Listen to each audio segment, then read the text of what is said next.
جب ہم ہی اچھے نہیں ہیں تو پھر رحمت کی چادریں تو نہیں تان دی جائیں گی ہمارے اوپر. یہ حکمران عذاب ہے ہمارے اوپر اور یہ ہمارے گناہوں کی سزا ہے. حجاج بن یوسف بصرے کا سخت گیر حاکم اپنے ہاتھ سے 70,000 لوگوں کو قتل کیا تھا. 90,000 لوگ اس کے حکم سے کٹے تھے. حضرت حسن بصری رضی اللہ تعالیٰ عنہ فرمایا کرتے تھے اگر پچھلی امتوں کے لوگ اپنے سارے ظالموں کو لے آئیں اور ایک پلڑے میں ڈال دیں، ہم صرف حجاج بن یوسف کو دوسرے پلڑے میں ڈال دیں گے، یہ پھر بھی بھاری ہوگا. صحابی رسول کو سین حرم میں ذبح کیا شخص، بہت ظالم شخص.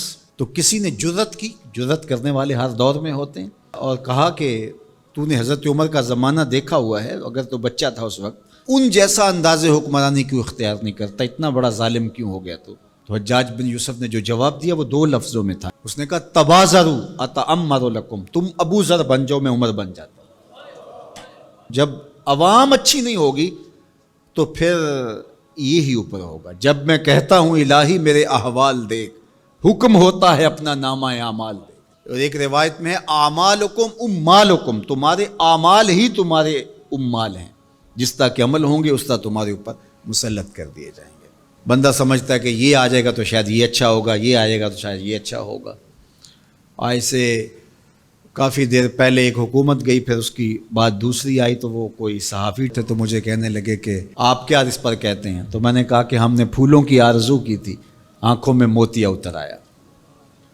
تو یہی ہوتا ہے، جب تک ہم خود اپنے آپ کو صحیح نہیں کرنا چاہیں گے اتنی دیر تک کچھ بھی نہیں ہوگا.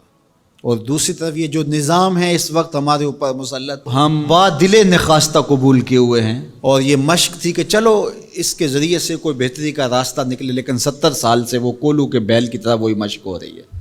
سیاستدانوں کو تو یہ مسئلہ ہے کہ جمہوریت بڑی مقدس ہوتی ہے، ہمیں تو کوئی مسئلہ نہیں ہے کہ ہم اس کے قصیدے پڑھتے پھریں. جمہوریت ہے کیا؟ اقبال نے کہا تھا کہ یہ راز ایک مرد فرنگی نے کیا فاش، ہر چند کے دانا اسے کھولا نہیں کرتے. جمہوریت ایک طرز حکومت ہے جس میں بندوں کو گنا کرتے ہیں، تولا نہیں کرتے. چاہے ایک طرف 100 گدھے ہو جائیں اور دوسری طرف جو ہیں وہ سمجھدار ترین علماء ایک طرف ہوں تو وہ گدھوں کی بات مانی جائے گی. جمہوریت تو یہی ہے نا. اور ہم صرف ملک کے معاملات کے اندر جمہوریت کی رٹ لگاتے ہیں، باقی معاملات کے اندر ہم نے کبھی جمہوریت نہیں دیکھی. جب بیٹے کا رشتہ کرنے لگتے ہیں تو گھر کے افراد کو بلا کے، رشتہ داروں کو بلا کے ووٹنگ کرواتے ہیں، یا صرف گھر کے 5-4 وہی جو صاحب رائے لوگ ہوتے ہیں وہی بیٹھ کے فیصلہ کرتے ہیں. میں اپنے اس ادارے کے اندر جو فیصلہ کرتا ہوں ووٹنگ تو نہیں کرواتا. آپ اپنی فیکٹری کے اندر جو فیصلے کر رہے ہوتے ہیں تو وہاں ووٹنگ تو نہیں کروا رہے ہوتے لوگوں کو. آپ جو بھی معاملات زندگی کے چلا رہے ہیں، رشتے کرتے ہیں بچوں کے، فیصلے کرتے ہیں، کوئی چیز خریدنی ہے، کوئی چیز بیچنی ہے، اس شعبے کے ماہرین کو بلا کے رائے لیتے ہیں،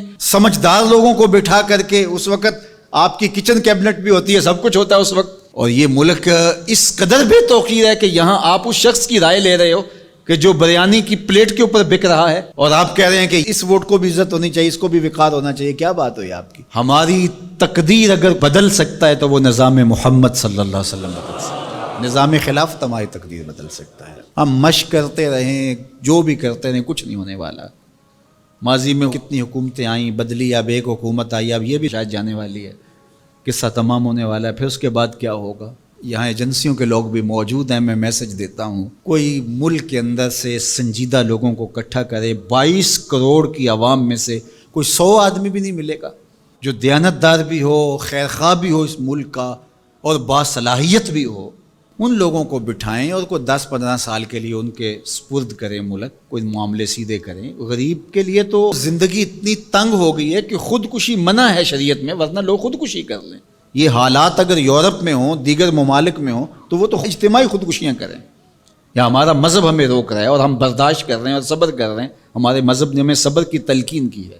ورنہ آپ گھر سے نکلتے ہیں، کوڑے کے ڈھیر پڑے ہوئے ہیں جگہ جگہ. لوگوں کے رویے کتنے کھردرے ہو گئے. رشتہ داریوں کے اندر باہمی الجھنیں، لڑائیاں، شر فساد، ایک دوسرے کی ٹانگیں کھینچنا.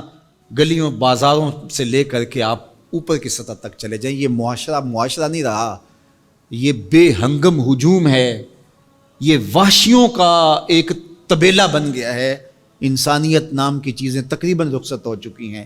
یہ زندگی گزاری نہیں جا رہی، زندگی گھسیٹی جا رہی ہے. ہم اپنی لاشیں گھسیٹ رہے ہیں. زندگی میں طمانینت، سکون نام کی کوئی چیز ہی نہیں ہے. ہر بندہ ہاتھ ملاتے ہوئے دوسرے سے ڈر رہا ہے کہ پتہ نہیں یہ میرے ساتھ کیا کرنے والا ہے. یہ تو وحشیوں کا معاشرہ ہوتا ہے، انسانوں کا معاشرہ تو نہیں ہوتا. لوگ غریب سے غریب تر ہو رہے ہیں اور چند لوگوں کے پاس دولتیں اتنی ہیں کہ ان سے شمار ہی نہیں ہو رہی. اور نفس کی کمینگی بھی ختم نہیں ہو رہی. کھا گئے لوگوں کو لوٹ کے, لوگوں کا خون چوس گئے. وہ کبھی آپ نے کوا دیکھا ہے جو بچے کے ہاتھ سے بھی روٹی چھین لیتا ہے؟ یہ ہمارے جو بچے ابھی پیدا ہونے والے ہیں ان سے بھی روٹی چھین چکے ہیں, اور آگے ان کی نسلیں ہماری آنے والی نسلوں کی روٹی چھیننے کی تیاریاں کر رہی ہیں. تو ہمیں اپنے آپ کو صحیح کرنا ہوگا, اور میں مشورہ دیتا ہوں میری یہ باتیں ضرور پہنچائیں کہ خدا را رحم کیجئے. جو اپنے بند کمروں میں بیٹھے انہیں نہیں پتا کہ لوگ کس طرح سسک سسک کے زندگی گزار رہے ہیں, کیا اذیت ناک زندگی ہے لوگوں کی. تو اس لیے خدا را اس ملک پر رحم کھائیں. جن کے پاس قوت نافذہ ہے وہ ضرور اس کو استعمال کریں, اور کوئی ایسا فیصلہ کیجئے کہ جو یہ پج مردہ معاشرہ پھر سے جی